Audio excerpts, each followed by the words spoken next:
Инициатива изейделетме апарайы 10 кылын хаста ушакларын илайчыламасына Ашырыда Бешалма күйінден депутат Георгий Дюльгер теклиф етті. Жүмня сеслемеклеріне инициативанын депутаты кими себеплерин бетеріне келемеді. Оннан телефонда bağlandı бюджет комиссиясының башы Григорий Дюльгер кенді фикіріні açıkladı. Канун проекты нереде бакылар ярдым ушакларын pahalı илайчыламасына devletimizde hem biz 50% var olan paadan yüderiz, ama o da 100 bini düşmer geçsin комиссия bakır. 8. статьяда var пункт yer операция lazımsa çok para, исполком kendi постановлениясынан 200 bin liradan var nice yüdesin. Ana babalar uşaklarını ilaçlamak için aşırıya çıkarlar. Bu uğra büyük paralar lazım belli etti Grigorий Дюльгер.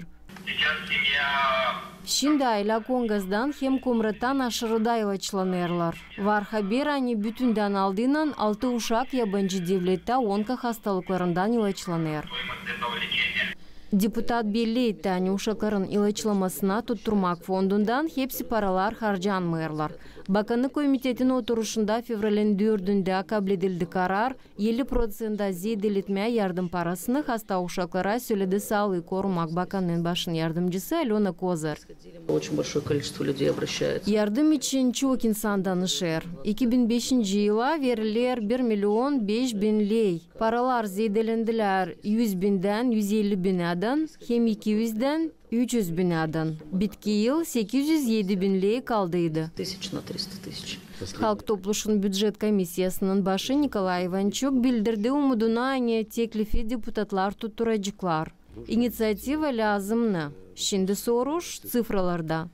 Uşakları angalarını medicina uğrunda finans yardımının lazım tutturma kanununa değişilmekleri geliştirmek için karar Halk Topluşun oturuşunda kabul edilecek, söyledi Nikolay Ivanchuk.